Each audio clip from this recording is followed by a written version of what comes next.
नमस्कार। आज की वर्ल्ड ज्योग्राफी क्लास में हम लोग देखने वाले हैं दक्षिण पूर्वी एशियाई देश को, मीन्स आसियान कंट्रीज़ को। तो चलिए हम वीडियो को स्टार्ट करते हैं। देखिए आपके सामने एशिया का मैप आपको दिखाई दे रहा होगा। ठीक है, हम एशिया महाद्वीप को पूरा डिटेल में देख रहे थे, उसके सारे देशों को डिटेल में देख रहे थे। तो हमने इसको लगभग 6 भागों में बांट कर पढ़ना स्टार्ट किया था। ठीक है, इसके लिए हमने सबसे पहले देखा था दक्षिण एशियाई देशों को, मीन सार्क कंट्रीज़ को। इसके दक्षिण में क्या है, सार्क कंट्रीज़ है। इसमें कुल 8 देश आते हैं। ठीक है, क्या देश आते हैं, 8 देश आते हैं, जिसे हम डिटेल में देख चुके हैं। और आज हम देखने वाले हैं दक्षिण और पूर्व में। ठीक है, मीन्स दक्षिण पूर्वी एशियाई देशों, क्या देखने वाले हैं, दक्षिण पूर्वी एशियाई देशों को आज हम डिटेल में देखेंगे। जो दक्षिण पूर्वी एशियाई देश है, मीन्स ये जो म्यांमार वाला जो पोर्शन है, म्यांमार से लेकर इंडोनेशिया तक, इसमें कुल 10 देश आते हैं। कितने देश आते हैं, 10 देश आते हैं। ठीक है, ये जो 10 देश हैं, इन्होंने अपना क्या एक संगठन बना लिया, जिसका नाम रखा गया आसियान। इसका फुल फॉर्म है association of south east Asian nation. ठीक है, इसका गठन हुआ था 1967 में, जिसका मुख्यालय जो है इंडोनेशिया की राजधानी जकार्ता में इसका मुख्यालय है। इसमें कुल देश कितने हैं, 10 है। यह संगठन क्यों बनाया गया, क्योंकि दक्षिण पूर्वी एशिया के देशों के बीच में जो अर्थव्यवस्था थी, ठीक है, अर्थव्यवस्था, सुरक्षा, राजनीति और संस्कृति और आपसी क्षेत्रीय सहयोग को मजबूत करने के उद्देश्य से ये संगठन बनाया गया।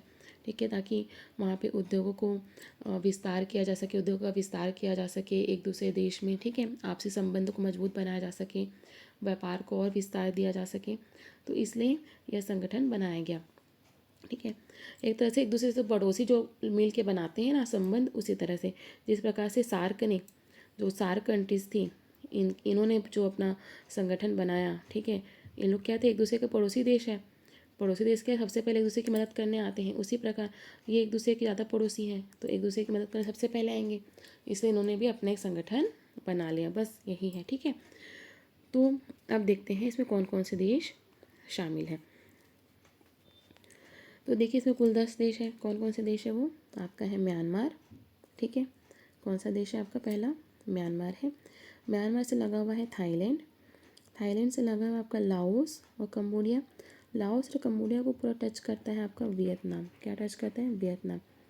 उसके नीचे आपका मलेशिया। मलेशिया जो है 2 टुकड़ों में, एक पार्ट उसका इधर है और दूसरा पार्ट इस साइड है मलेशिया का। ठीक है, और ये जो पूरा जो दिख रहा है आपको येलो पोर्शन में, ये आपका क्या है, ये पूरा आपका इंडोनेशिया है। क्या है, इंडोनेशिया। ठीक है, और मलेशिया के नीचे आपको यहाँ पे दिखाई देगा छोटा सा है सिंगापुर। क्या है, छोटा सा है सिंगापुर। ठीक है, मलेशिया के नीचे छोटा सा सिंगापुर, और ये जो मलेशिया का एक पोर्शन जो यहाँ पर है, इसके ऊपर में आपका ब्रुनेई। क्या है, ब्रुनेई। यहाँ पे मलेशिया के नीचे सिंगापुर है और यहाँ पे मलेशिया के ऊपर में क्या है, ब्रुनेई। ये आपको याद रखना है। और यहाँ पर आपका ये फिलीपींस, जो एक और द्वीप समूह दिख रहा है, ये क्या है आपका, फिलीपींस है। ठीक है, तो इस तरह से 10 देश जो हमको यहाँ पर पढ़ने हैं। तो ये 10 देश क्या है, दक्षिण पूर्वी एशियाई देश, या इसी को आसियान हम कहते हैं। ठीक है, इसके अतिरिक्त क्या है, यहाँ पे 10 देश तुमने पढ़ ले, लेकिन हमें एशिया के सभी 48 देश को पढ़ना था। उसमें एक तिमोर लिस्ट, एक तिमोर लिस्ट भी आता है। तो तिमोर लिस्ट भी क्या है, यहीं पर पड़ता है। पहले इंडोनेशिया का ही भाग था, जो बाद में इंडोनेशिया से अलग हो गया था। ठीक है, लेकिन वो दक्षिण पूर्वी एशियाई देश से आसियान में नहीं आता है तिमोर लिस्ट। ठीक है, लेकिन वो इसी पोर्शन में आता है, इसलिए आपको इसे पढ़ना है। तो इसकी राजधानी क्या है, दिल्ली है, आपको बस याद रखना है इसमें। अब इसे हम कैपिटल देख लेते हैं फटाफट, कि म्यांमार का कैपिटल क्या है, नैपीटा। क्या है, नैपीटा है। ठीक है, ये आप रंगून यहाँ पे दिया नहीं है। म्यांमार का कैपिटल है, सेंटर में नैपीटा है। थाईलैंड का आपका बैंकॉक है। ठीक है, लाओस का कैपिटल वियंतियन, लाओस का क्या है, वियंतियन है। ठीक है, कंबोडिया का है नामपिन, कंबोडिया का है नामपिन। वियतनाम का हनोई। मलेशिया का है कुआलालंपुर। ठीक है, इंडोनेशिया का है आपका जकार्ता, इंडोनेशिया का क्या है, जकार्ता। फिर मलेशिया के नीचे क्या है, सिंगापुर, सिंगापुर का है आपका सिंगापुर, सिंगापुर का कैपिटल क्या है, सिंगापुर ही है। ब्रुनेई का है आपका बंदर सेरी बेगावन, बंदर सेरी बगावन। ठीक है, और आपका फिलीपींस का है आपका मनीला, फिलीपींस का क्या है, मनीला। तो इतना आप उसका कैपिटल भी आपको याद इसमें रखना है। इसमें कुछ और इम्पोर्टेंट चीज़ें जिसे आपको याद रखना है, जैसे आप इंडोनेशिया को देखेंगे, इंडोनेशिया का विस्तार आप देखिए। ठीक है, कितना विशाल है। तो जो इंडोनेशिया है वो विश्व का सबसे बड़ा द्वीप समूह है। क्या है? इंडोनेशिया विश्व का सबसे बड़ा द्वीप समूह है, ये आपको याद रखना है। ठीक है, उसके बाद आप देखेंगे ये जो आपको द्वीप दिख रहा है, द्वीप क्या होता है? जो चारों ओर से पानी से घिरा होता है और छोटे रूप में होता है, उसे क्या कहते हैं? द्वीप। अब जो विशाल रूप में होता है इसे क्या कहते हैं? महाद्वीप। तो ये जो द्वीप है इसका नाम है बोर्नियो द्वीप। ये जो आप मैंने बोला किया, इस द्वीप का नाम क्या है? बोर्नियो द्वीप। तो जो बोर्नियो द्वीप है वो एशिया का सबसे बड़ा द्वीप है। बोर्नियो द्वीप क्या है? एशिया का सबसे बड़ा द्वीप है। कहाँ का? एशिया का। ठीक है, ये आपको इसमें ध्यान रखना है। और इंडोनेशिया जो था वो विश्व का सबसे बड़ा द्वीप समूह था, और जो बोर्नियो द्वीप है वो एशिया का सबसे बड़ा द्वीप है। ये आपको इसमें ध्यान रखना है। उसके बाद और कुछ चीज़ें आपको याद रखनी है कि जो पहले मलेशिया, ये जो मलेशिया वाला जो पोर्शन है ये क्या पहले आपस में जुड़े हुए थे, ये क्या आपस में जुड़े हुए थे। लेकिन यहाँ पे सुनामी वगैरह बहुत आया, लाखों साल पहले सुनामी वगैरह आया तो इसके टुकड़े हो गए। मतलब ये जुड़ा हुआ था लेकिन इसके टुकड़े हो गए। तो एक मलेशिया यहाँ चले गया, एक मलेशिया यहाँ चले गया। ठीक है, ठीक है। फिर इसके मलेशिया के दो टुकड़े हुए, इससे सिंगापुर बना, यहाँ के मलेशिया से सिंगापुर बना। और जब यहाँ के मलेशिया का टुकड़ा हुआ, इस मलेशिया के टुकड़ा हुआ, तो इससे यहाँ पर क्या बना? ब्रुनेई बना। क्या बना? ब्रुनेई बना। तो ये कुछ चीज़ें हैं जो आपको इसमें पता होनी चाहिए।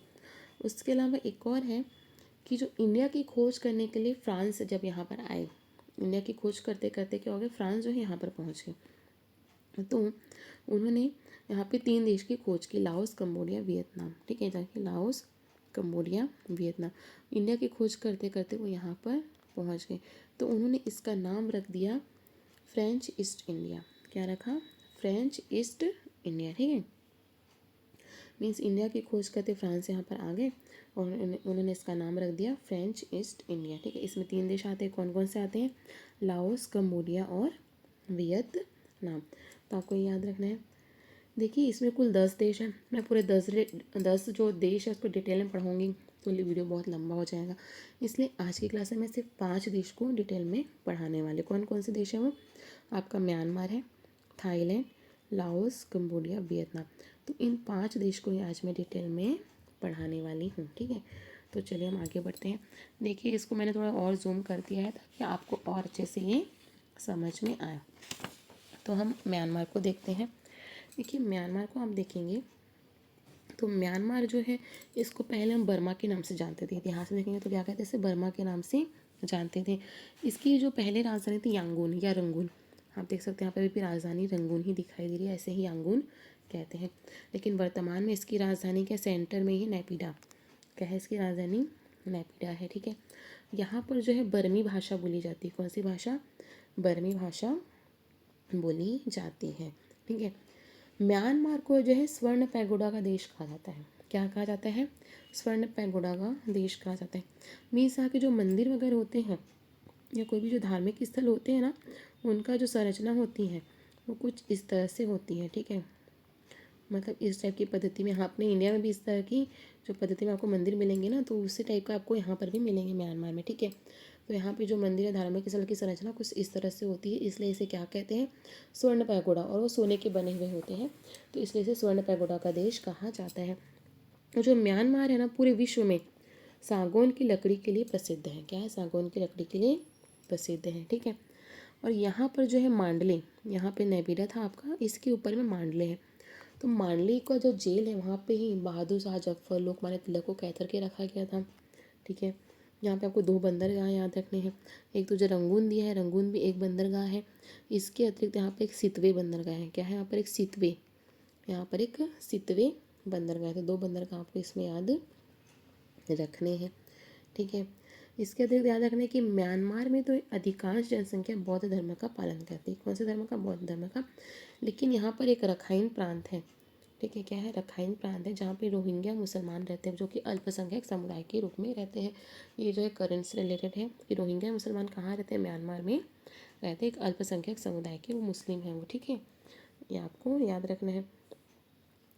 उसके बाद देखते हैं इसका प्राकृतिक प्रदेश को हम थोड़ा देख लेते हैं इसमें कि जो म्यांमार है यहाँ पर क्या है? अराकान पर्वत है। म्यांमार और जो भारत के बीच में आप देखेंगे अराकान पर्वत है। आपको ये पता है कि भारत और म्यांमार की सीमा बनाती है कौन सी? अराकान पर्वत। ठीक है, म्यांमार भारत को अलग करती है। यहाँ पर जो है इरावदी नदी, ठीक है, म्यांमार में कौन सी नदी बहती है? इरावदी नदी बहती है। कौन सी नदी बहती है? हमें बीच से ही जो है इरावदी नदी बहती है, जो कि म्यांमार की जीवन रेखा कहलाती है। क्या कहलाती है? म्यांमार की जीवन रेखा कहलाती है। ये आपको पता होना चाहिए, ठीक है। उसके अतिरिक्त देखेंगे यहाँ पर एक और साल्विन नदी भी है। यहाँ पर क्या, एक साल्विन नदी भी है। यहाँ पर एक साल्विन नदी भी है। और साल्विन नदी और इरावदी जो नदी है, इसके बीच में इनका जो दोआब क्षेत्र है, दो नदियों के बीच का जो क्षेत्र होता है उसे क्या कहते हैं? दोआब बोलते हैं। तो इरावदी नदी और साल्विन नदी के बीच का जो दोआब क्षेत्र, वहाँ पे धान की खेती होती है, तो इसे चावल का कटोरा कहते हैं। क्या कहते हैं? तो इसे किसे, थाईलैंड वाला जो, सॉरी, जो म्यांमार का जो एक क्षेत्र, इसे चावल का कटोरा क्षेत्र कहते हैं। किसे? इरावदी साल्विन दोआब क्षेत्र को, ठीक है। धान की खेती के लिए प्रसिद्ध है ये पूरे क्षेत्र में। और म्यांमार में जो है यहाँ पे शान का पठार, यहीं पर क्या, ऊपर में इरावदी नदी के पास में ही, बीच में ही क्या है यहाँ पे? शान का पठार। तो शान का पठार किस देश में है? म्यांमार में, ठीक है। अराकान पर्वत श्रेणी कहाँ पर है? म्यांमार में। इरावदी नदी, साल्वी नदी कहाँ की है? म्यांमार की। रंगून बंदरगाह, सिते बंदर कहाँ पर है? म्यांमार में है। ये आपको पता होना चाहिए। इसके अतिरिक्त आप देखेंगे तो म्यांमार जो एक लंबी तट रेखा वाला देश है। क्या है? एक लंबी तट रेखा वाला देश है। किस प्रकार से, उसे हम देख लेते हैं। कि आप देखेंगे इंडिया है, यहाँ पर क्या है? भारत है, ठीक है। इसको मैं थोड़ा क्लियर कर देती हूँ। देखिए ये भारत है, और ये जो देख रहे हैं ना, ये क्या है? बांग्लादेश वाला पोर्शन है, ठीक है। बांग्लादेश के इधर नीचे क्या है? बंगाल की खाड़ी। बांग्लादेश और भारत के यहाँ पर क्या है? बंगाल की खाड़ी है। और यहाँ पर आपका अंडमान निकोबार है। तो ये बंगाल की खाड़ी वाला पोर्शन हो गया, इतना पोर्शन क्या हो गया? बंगाल की खाड़ी वाला क्षेत्र हो गया, ठीक है। और ये वाला जो पोर्शन हो गया वो क्या हो गया? अंडमान सागर। ये क्या हो गया? अंडमान सागर हो गया, ठीक है। और यहाँ पर ये जो थाईलैंड है, ये है थाईलैंड की खाड़ी। ये क्या है? थाईलैंड की खाड़ी। आप देखेंगे ये हो गया आपका बंगाल की खाड़ी, ये अंडमान सागर, ये क्या हो गया? अंडमान सागर, ये थाईलैंड की खाड़ी, और ये दक्षिणी चीन सागर। क्या हो जाएगा? दक्षिण चीन सागर। ये आपको, ठीक है। तो आप देखेंगे जो म्यांमार है, ये मैंने तो दक्षिण पूर्वी एशियाई देश का ही बता दिया, ठीक है। इसके चारों किस तरफ से पानियों का विस्तार है करके, जलधाराओं का विस्तार है, ठीक है। तो आप यहाँ पर देखेंगे कि जो म्यांमार की जो सीमा है, ठीक है, म्यांमार एक लंबी तटरेखा वाला, देखिए इसकी लंबी तटरेखा कितनी लंबी है। तो क्या, एक लंबी तटरेखा वाला देश है। यहाँ पर क्या है? इसके एक तरफ बंगाल की खाड़ी है और नीचे में क्या? अंडमान सागर है, ठीक है।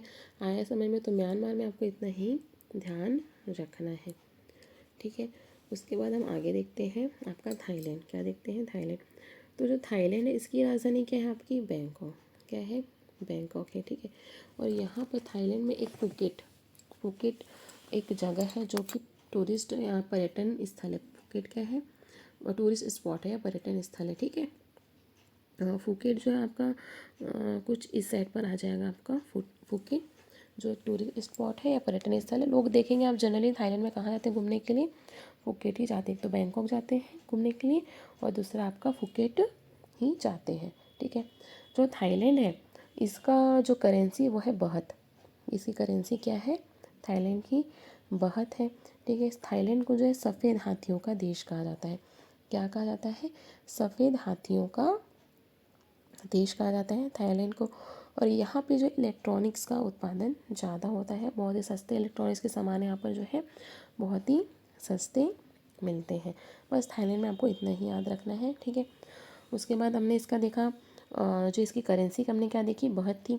वैसे म्यांमार की जो करेंसी है, म्यांमार की करेंसी क्यात, म्यांमार की क्या है? क्यात है। और थाईलैंड की जो है बहत है। थाईलैंड की करेंसी क्या है? बहत है, ठीक है। उसके बाद हम देखते हैं लाओस, कंबोडिया और वियतनाम को। लाओस, कंबोडिया और वियतनाम को क्या कहते हैं? संयुक्त रूप से फ्रेंच ईस्ट इंडिया कहते हैं। लाओस का कैपिटल हमने देखा था वियंतियन है। क्या है? वियंतियन है। और यहाँ की जो करेंसी है वो है लाओ कीप। क्या है? लाओ कीप है, ठीक है। आप लाओस को देखेंगे तो लाओस क्या है? एक लैंड लॉक्ड कंट्री है। लाओस क्या है? एक लैंड लॉक्ड कंट्री है, ठीक है। उसके बाद जो है लाओस को क्या कहते हैं? 10 लाख हाथियों का देश। क्या कहते हैं? 10 लाख हाथियों का देश। हमने अभी देखा था थाईलैंड को कहते हैं सफ़ेद हाथियों का देश। थाईलैंड को क्या कहते हैं, सफ़ेद हाथी कहाँ पर मिलेंगे, थाईलैंड। और सर्वाधिक हाथी कहाँ मिलेंगे, उसके बगल में लाओस में मिलेंगे सर्वाधिक हाथी, इसलिए तो उसे कह रहे थे 10 लाख हाथियों का देश। और सफ़ेद हाथी मिलेंगे आपके थाईलैंड में, ठीक है। तो लाओस का क्या याद रखना है, उसका कैपिटल याद रख लीजिए आप। लाओस का कैपिटल है वियंतियन, ठीक है। और इसका जो करेंसी है वो है लाओ की। एक लैंडलॉक कंट्री है, ठीक है। क्या है, एक लैंडलॉक कंट्री, मस इसी जो इसकी जो सीमा है, इसकी जो सीमा रेखा वो किसी भी सागर से समुद्र से मिलती नहीं है, ठीक है। तो एक लैंडलॉक कंट्री है लाओस, और दूसरा है 10 लाख हाथियों का देश। उसके नीचे आपका कंबोडिया, क्या है, कंबोडिया। तो कंबोडिया का कैपिटल क्या है, नामपीन है, क्या है, नामपीन है। और यहाँ की करेंसी है कंबोडिया रियल, क्या है, कंबोडिया रियल यहाँ की करेंसी है, ठीक है। कंबोडिया में जो है अंकोर वाट का मंदिर है, क्या है, अंकोर वाट का मंदिर है, जो कि विष्णु भगवान का मंदिर है, तो ये आपको पता होना चाहिए। क्या है यहाँ पर, अंकोर वाट का मंदिर है जो कि विष्णु भगवान का है, जिसे सूर्यवर्मन द्वितीय ने बनाया था, ये आपको पता होना चाहिए। उसके बाद है आपका वियतनाम। वियतनाम का कैपिटल क्या है, हनोई। वियतनाम का क्या है, हनोई। और यहाँ की जो मुद्रा है, करेंसी है, वो है वियतनाम डोंग। वियतनाम डोंग जो है यहाँ की करेंसी है। वियतनाम भी जो है इलेक्ट्रॉनिक का सर्वाधिक उत्पादन करता है, जिस प्रकार से थाईलैंड जो है यहाँ पे इलेक्ट्रॉनिक्स का उत्पादन सर्वाधिक करता है, बहुत ही सस्ते मिलते हैं, उसी प्रकार से वियतनाम भी इलेक्ट्रॉनिक्स का बहुत अधिक उत्पादन करता है। और यहाँ पे भी इलेक्ट्रॉनिक्स के सामान क्या होते हैं, सस्ते मिलते, इतने ही मतलब ये इलेक्ट्रॉनिक्स के उत्पादन में इतना आगे वियतनाम की, वो चाइना को भी टक्कर देता है, ठीक है। तो ये 5 जो कंट्रीज़ हैं आज हमने पढ़ ली, और आपको इसमें इतना ही याद रखना है, कुछ मैंने इंपॉर्टेंट फैक्ट्स बताए हैं आपको, ठीक है। और नेक्स्ट क्लास में हम जो बाकी की जो 5 कंट्रीज़ हैं उसे हम देखेंगे, किसे देखेंगे, इंडोनेशिया, मलेशिया, सिंगापुर, ब्रुनेई और फिलीपींस को हम नेक्स्ट क्लास में देखेंगे, ठीक है। तो यहाँ पर हमारा वीडियो कंप्लीट होता है। आई होप आपको वीडियो पसंद है। अगर आपको वीडियो पसंद है तो प्लीज़ मेरे चैनल को लाइक, शेयर एंड सब्सक्राइब जरूर कीजिएगा। धन्यवाद।